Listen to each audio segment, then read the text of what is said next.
ونستعينه ونصلي على رسوله الكريم أما بعد قیامت کی بڑی علامات میں سے دوسری علامت وہ دجال ہے۔ دجال کے بارے میں رسول اللہ صلی اللہ علیہ وسلم نے فرمایا کہ وما من نبی الا انذر قومه، نوح علیہ السلام سے لے کر میرے تک ہر آنے والے رسول اور نبی نے اپنی قوم کو دجال سے ڈرایا ہے۔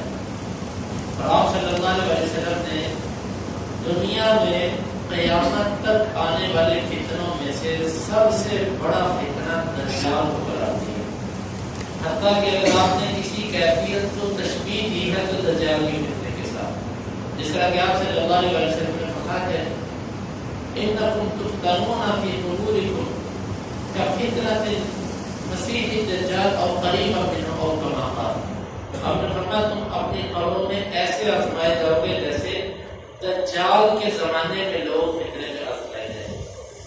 دجال کا فتنہ دنیا جب سے بنی ہے اور جب ختم ہوگی اس عرصے میں سب سے بڑا فتنہ جو دنیا والوں پر آئے گا وہ دجال کا فتنہ ہوگا۔ آپ صلی اللہ علیہ وسلم نے ایک دفعہ دجال کے بارے میں بیان کیا، آپ نے اتنی تاکید کی کہ صحابہ کرام اکٹھے ہو کر رسول اللہ صلی اللہ علیہ وسلم کے پاس آ گئے۔ آپ نے پوچھا کہ کیا معاملہ ہے؟ کہنے لگے اللہ کے رسول آپ نے ہمیں اتنا ڈرایا، ہمیں لگتا ہے کہ دجال ان درختوں کے پیچھے کھڑا ہے۔ آپ صلی اللہ علیہ وسلم نے فرمایا کہ تم اس کی فکر نہ کرو، اگر وہ میری زندگی میں نکل آیا انا حجیجکم، میں تمہاری طرف سے تمہارا دفاع کرنے والا اور دجال کا مقابلہ کرنے والا ہوں گا۔ ہاں اگر میرے چلے جانے کے بعد وہ آیا پھر تم میں سے ہر مسلمان جو ہے وہ اپنا دفاع خود کرے گا، البتہ اللہ رب العزت ہر مسلمان کا وکیل ہوگا، کارساز ہوگا۔ رسول اللہ صلی اللہ علیہ وسلم نے اس کے بارے میں جو ہمیں بتلایا وہ مختصر سنیے۔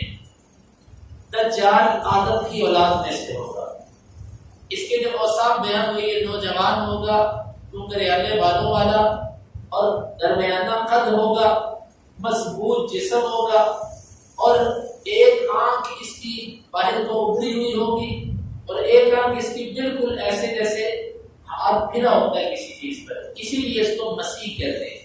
عیسیٰ علیہ السلام کو بھی مسیح کہا جاتا ہے، دجال کو بھی مسیح کہا جاتا ہے، لیکن دونوں میں فرق ہے۔ وہ مسیح بمانا ماسح، مسیح کا مطلب ہاتھ پھیرنے والا۔ عیسیٰ علیہ السلام ہاتھ پھیرتے تھے تو وہ بیمار کو، اندھے کو، توڑ والے کو اللہ تعالیٰ کے حکم سے شفا مل جایا کرتی تھی۔ اس کو جو مسیح کہا جاتا ہے یہ بمانا منصوب اسم مفعول ہے، ہاتھ پھیرا ہوا۔ دجال کی ایک آنکھ پر یوں ہاتھ پھیرا ہوا ہے، وہ بالکل ایسے برابر ہے جیسے آنکھ کا ایک گڑھا ہوتا ہے نا، اس کی آنکھ کا گڑھا بھی نہیں ہے، ایسے باقا اور اس کا یہ رخسار بالکل ایسے برابر ہے۔ تو اس مناسبت سے اس کو جو ہے نا وہ مسیح کہا جاتا ہے کہ جس کی آنکھ پر ہاتھ پھیر کے اس کو بالکل برابر کر دیا گیا۔ یہ اس کا بات ہے توجیہ بھی کی ہے کہ وہ پوری زمین پر پھرے گا، تو پھرنے سے سیاحت سے لے کر اس کو مسیح کہا جاتا ہے کہ وہ سیاحت کرے گا پوری زمین پر۔ آپ صلی اللہ علیہ وسلم نے فرمایا اس کی ایک آنکھ ابھری ہوگی، وہ کانا ہوگا اور اس کے ماتھے پر لکھا ہوگا کافارا، کافر۔ آپ نے فرمایا اس کو ہر کوئی پڑھے گا، جو اس کو دیکھے گا وہ اس کو پڑھ جائے گا کہ یہ کافر لکھا ہوا ہے۔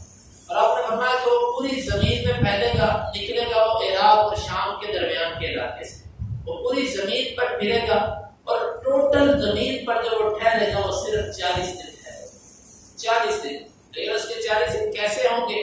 آپ نے فرمایا کہ اس کا جو پہلا دن ہوگا وہ 1 سال کے برابر ہوگا، 1 سال کے برابر ہوگا پہلا دن، دوسرا دن اس کا 1 مہینے کے برابر ہوگا، تیسرا دن اس کا 1 ہفتے کے برابر ہوگا، پھر اس کے بعد چوتھے سے لے کے باقی 40 دن جو اس کے ہوں گے وہ عام دنوں کے برابر ہوگا۔ صحابہ کرام نے پوچھا کہ جب پہلا دن اس کا 1 سال کے برابر ہوگا تو لوگ نمازوں کا کیا کریں گے؟ کیا 5 نمازیں 1 سال میں پڑھیں گے؟ آپ نے فرمایا نہیں، لوگ اندازوں کے مطابق نمازیں پڑھیں گے۔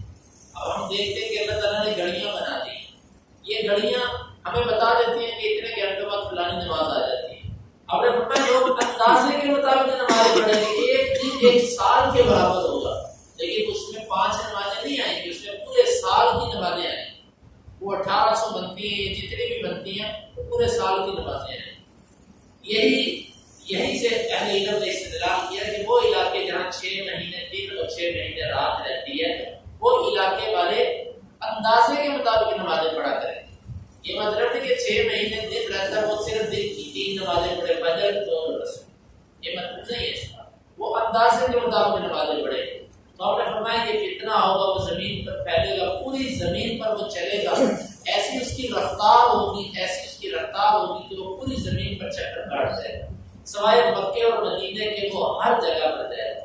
مکے اور مدینے نہیں جا سکے گا، وہاں پر اللہ رب العزت کی طرف سے فرشتے معمول ہوں گے جو اس کو مکے اور مدینے میں داخل نہیں ہونے دیں گے۔ اس کے علاوہ زمین کے ہر کونے کونے میں ہو جائے گا، اور اس کے ساتھ یہود کا لشکر ہوگا، سب سے زیادہ جو اس کے پیروکار ہوں گے وہ یہودی ہوں گے، اور پھر وہ لوگوں کو آزمائے گا۔ آپ نے فرمایا کہ اللہ تعالیٰ آزمائش کے طور پہ اس کے لیے چند چیزوں کو ایک لمحے کے لیے اس کے تابع کر دے گا۔ مثلا بارش، اللہ تعالیٰ اس کے حکم سے وہ آسمان کو حکم دے گا بارش برسا، وہ بارش برسائے گا۔ زمین ایک ویران زمین سے گزرے گا اور وہ زمین کو کہے گا کہ اپنا سبزہ ہوگا، اپنی انگوری ہوگا، زمین سب کچھ نکال دے گی، اور بظاہر اس سے جنت بنائی ہوگی، ایک جہنم بنائی ہوگی۔ آپ نے فرمایا کہ جو اس کی جنت ہے حقیقت میں وہ جہنم ہے، اور جو اس کی جہنم ہے حقیقت کے اندر وہ جنت ہے۔ آپ نے فرمایا کہ وہ لوگوں کو جو اس کی بات مانے گا اس کو وہ جنت میں داخل کرے گا، لیکن وہاں پر لوگوں کو بے سکونی، بے چینی، بے قراری، عدم اطمینان اور عجیب طرف کی کیفیت ہوگی، اور جو لوگ اس کا انکار کریں گے ان کو وہ جہنم میں پھینکے گا، اپنی آگ میں پھینکے گا، اور وہ آگ جو ہوگی ان مومنوں کے لیے سکون، راحت، اطمینان اور تسلی کا باعث ہوگی۔ یہ اتنی بڑی آزمائش آپ اندازہ لگائیں، اس بات سے ڈر لگتا ہے کہ وہ آسمان کو لے گا بارش برسائے گا، زمین سے لے گا اگائے گی، حتیٰ کہ کرتے کراتے وہ ایک نوجوان کے پاس آئے گا اور اس سے کہے گا مجھے رب مانتا ہے، کہے گا نہیں، وہ اس کے سامنے سب کچھ کرے گا، کہے گا اب تو مجھے رب مان، یہی تو رب ہوتا ہے جو بارش برساتا ہے اور یہ کرتا ہے۔ آگے سے کہے گا مجھے پتہ یقین ہے تجھے چاہ ہے، یہ اس کو کاٹے گا، 2 ٹکڑے کر دے گا، یہاں سے تلوار کے ساتھ 2 ٹکڑے ہو جائے گا۔ سب لوگ اس کا یہ تماشا دیکھتے ہوں گے۔ 2 ٹکڑے کرنے کے بعد وہ اس کو دوبارہ اکٹھا کر کے اللہ کے حکم سے، اللہ تعالیٰ اجازت دیں گے اس کو، یہ اکٹھا کر کے اس کو دوبارہ زندہ کرے گا، اس کو کہے گا مجھے رب مانتا ہے، وہ کہے گا تو مجھے پکا یقین ہے کہ تو کافر ہے۔ اور حدیث کے اندر آتا ہے یہ صرف ایک دفعہ کر سکے گا، دوبارہ نہیں یہ کر سکے گا۔ وہ مرد مومن جو ہوگا وہ اس کو کہے گا مجھے یقین ہو گیا تو دجال اور کذاب تیرے بارے میں نبی صلی اللہ علیہ وسلم نے یہ حدیث بیان فرمائی کہ میرے لفظ ہیں، تو یہ دجال اس کے بعد دوبارہ کسی کو نہ مار سکے گا نہ کچھ کر سکے گا۔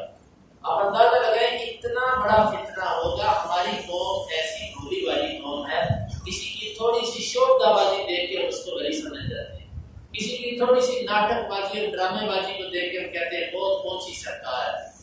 حالانکہ امام شافعی رحمہ اللہ پر رحمت نازل فرمائے، انہوں نے قول نقل کیا، فرماتے ہیں کہ اگر تم کسی بندے کو دیکھو وہ فضا میں اڑ رہا ہے اور وہ پانی پر چلتا ہے، اس کے پاؤں تک بھی گیلے نہیں ہوتے، لیکن یہ 2 چیزیں دیکھ کے اس کو ولی نہ سمجھ لینا، اس کا عمل دیکھو، اس کا عمل اگر کتاب و سنت کے مطابق ہے وہ اللہ کا ولی ہے، اگر اس کا عمل کتاب و سنت کے مطابق نہیں تو پھر وہ اللہ کا ولی نہیں ہو سکتا۔ ہمیشہ ولایت کا تعلق عمل سے ہے، انسان ایسا کر دینا، ویسا کر دینا، یہ کر دیا، وہ کر دیا، اتنے دن روٹی نہیں کھائی، اتنے دن ایک ٹانگ پہ کھڑے رہے، اتنے دن رات سوئے نہیں، یہ کر دیے، یہ کرامات نہیں ہوتی، یہ بہت سی شوخ بازیاں ہوتی ہیں، بہت سارے ایسے معاملات ہوتے ہیں۔ تو اللہ تعالیٰ ہمیں اس سے محفوظ رکھے۔ بڑا سخت فتنہ ہوگا، عورتیں سب سے زیادہ بھاگ کر اس فتنے میں جائیں گی۔ بڑے نبی صلی اللہ علیہ وسلم نے جو حدیث بیان فرمائی، میں نے اس کا تلخیص خلاصہ تر مختصر آپ کے سامنے رکھا، آپ نے ہمیں اس سے بچنے کا طریقہ بھی بتایا۔ آپ صلی اللہ علیہ وسلم نے فرمایا کہ تم میں سے جو بندہ اس دجال کو پا لے وہ سورہ کہف کی پہلی 10 آیات پڑھے۔ پہلی 10 آیات جو سورہ کہف کی ہیں یہ انسان کو دجال کے فتنے سے محفوظ رکھے۔ اور آپ صلی اللہ علیہ وسلم نے فرمایا کہ جب اس کے 40 دن پورے ہوں گے یہ فتنہ زمین پر چھایا ہوگا اس وقت۔ اب اللہ تعالیٰ بہتر جانتا ہے یہ پیدل چلے گا یا جدید نظام جو اس کا ہے یہ اس میں چلے گا. یہودیوں نے تو اس کے آنے کی پوری تیاری کر رکھی ہے. وہ اس کے معامل بننے کے لیے، اس کے کتے بننے کے لیے وہ پورے تیار بیٹھے کہ کب ہمارا آئے آقا ہم اس کے ساتھ مل کر مسلمانوں سے جو ہے نا وہ اپنا انتقام لے کر گمراہ کرنے کی کوشش کریں. لیکن 40 دن جب پورے ہوں گے، عیسیٰ علیہ السلام نزول فرمائیں گے، وہ اس کو تلاش کریں گے، اس کے پیچھے نکلیں گے وہ. اور عیسیٰ علیہ السلام کے جسم سے ایسی خوشبو اللہ تعالیٰ نکالے گا کہ جو بھی کافر اس خوشبو کو سونگے گا وہ سونگتے مر جائے گا. اور اتنا اس کی خوشبو وہاں تک جائے گی جہاں تک اس کی نظر جائے گی. اور آپ نے فرمایا کہ وہ اس کو تلاش کرتے کرتے فلسطین کے علاقے لد میں آئیں گے، باب لد پر اس دجال کو پائیں گے اور وہاں پر اس دجال کو قتل کر دیں گے. یوں دجال کا معاملہ دنیا سے ختم ہو جائے گا عیسیٰ علیہ السلام کے ہاتھوں. اللہ تعالیٰ اس فتنے کو ختم کریں گے. یہ بہت بڑا فتنہ ہے، ہمیں اس فتنے سے پناہ مانگنی چاہیے. یہ بڑا ظاہر ہے اگر ہم نہ ہوئے تو ہماری اولادیں ہوں گی، ہمارے بچے ہوں گے. ہمیں اپنی آنے والی نسلوں کے لیے یہی درد رکھنا چاہیے. اپنا جو بیٹا ہے، جو پوتا ہے، ہماری نظر اس طرف جاتی ہے، لیکن ہمیں سوچنا چاہیے ہماری نسل جو قیامت تک چلے تو یا اللہ ہم تیرے سے مدد مانگتے ہیں کہ ہماری نسل میں سے تو کافر نہ کرے، ہماری اولاد میں سے کوئی ان فکروں میں مبتلا نہ ہو. اپنے لیے، اپنے آنے والی اولادوں کے لیے ہم اللہ تعالیٰ سے پناہ مانگے کہ اللہ اس دجال کے فتنے سے تو ہمیں محفوظ رکھنا. نبی صلی اللہ علیہ وسلم نے ہمیں وہ دعائیں سکھائیں کہ نماز کے اندر وہ یہ دعائیں پڑھا کرتے تھے کہ دجال کے فتنے سے بچنے کے لیے دعائیں پڑھی تھیں. اور منکرین حدیث اور منکرین معجزات اور عقل پرست لوگ وہ اس دجال والی حدیث کا انکار کرتے ہیں. کہتے ہیں کہ یہ کیسے ہوگا کہ دجال بارش برسائے، دجال بندہ مار دے، دجال زمین سے اگا دے، یہ تو سارے اللہ کے کرنے والے کام ہیں. یہ کم عقل لوگ ہیں، ان کو اتنا شعور نہیں کہ اصل مسبب اللہ تعالیٰ ہوتا ہے. اصل میں ہر کام کو کرنے والا اللہ تعالیٰ ہوتا ہے. مثال کے طور پہ گولی بندہ چلاتا ہے، بندہ مرتا کہ نہیں مرتا؟ اب بندے کو گولی نے مارا کہ اللہ نے مارا؟ اللہ تعالیٰ نے مارا. گولی کسی کو نہیں مار سکتے، لیکن اللہ تعالیٰ نے گولی میں ایک تاثیر رکھ دی کہ وہ جب لگتی ہے تو بندے کی موت کا سبب بن جاتی ہے. یہی مسئلہ ہے. اللہ تعالیٰ نے جس طرح ایک گولی کو یہ طاقت دی ہے کہ وہ بندہ مار دیتی ہے، اللہ تعالیٰ نے دجال کو بھی وقتی طور پر یہ طاقت دی ہوگی، وہ بارش برسا دے گا، وہ زمین سے پوری اگا لے گا. سبب کے اندر جو اللہ تعالیٰ نے طاقت رکھی ہوتی ہے، اس میں سبب کا کوئی کمال نہیں ہوتا. گولی سر درد کی بندہ کہتا سر درد ختم ہو جائے. اب سر درد گولی سے ختم ہوئی کہ اللہ تعالیٰ نے ختم، اللہ تعالیٰ نے ختم. دجال ایک سبب ہوگا، اصل مسبب اللہ تعالیٰ ہوگا تب بھی، لیکن اللہ تعالیٰ یہ چاہے گا کہ ایسا ہو جائے. کیوں؟ اللہ تعالیٰ دیکھے گا کہ اس کی شعبے بازی اور اس کی عمل دیکھ کے پھسلتا کون ہے اور میرے نبی کی حدیث سننے کے بعد اس پر قائم کون رہتا ہے. یہ ایک امتحان ہوگا بہت بڑا.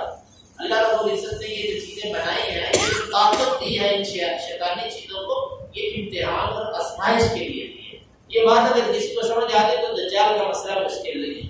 بصورت دیگر اپنی عقل سے اگر کوئی سوچے گا تو یقیناً دجال کے مسئلے کو سمجھنا اس کے لیے مشکل ہے.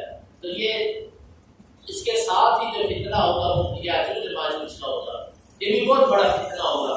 انشاءاللہ رضید اس فتنے پر آئندہ درس کے اندر بیان کیا جائے گا. اللہ تعالیٰ سے دعا ہے کہ وہ ہمیں اس دجال کے فتنے سے محفوظ رکھے. اللهم انفعنا بما علمتنا وعلمنا ما ينفعنا وزدنا علما. اللهم اقسم لنا من خشيتك ما يحول بيننا وبين معصيتك ومن طاعتك ما تبلغنا به جنتك ومن اليقين ما تحمل به علينا مصائب الدنيا. متعنا اللهم بأسماعنا وأبصارنا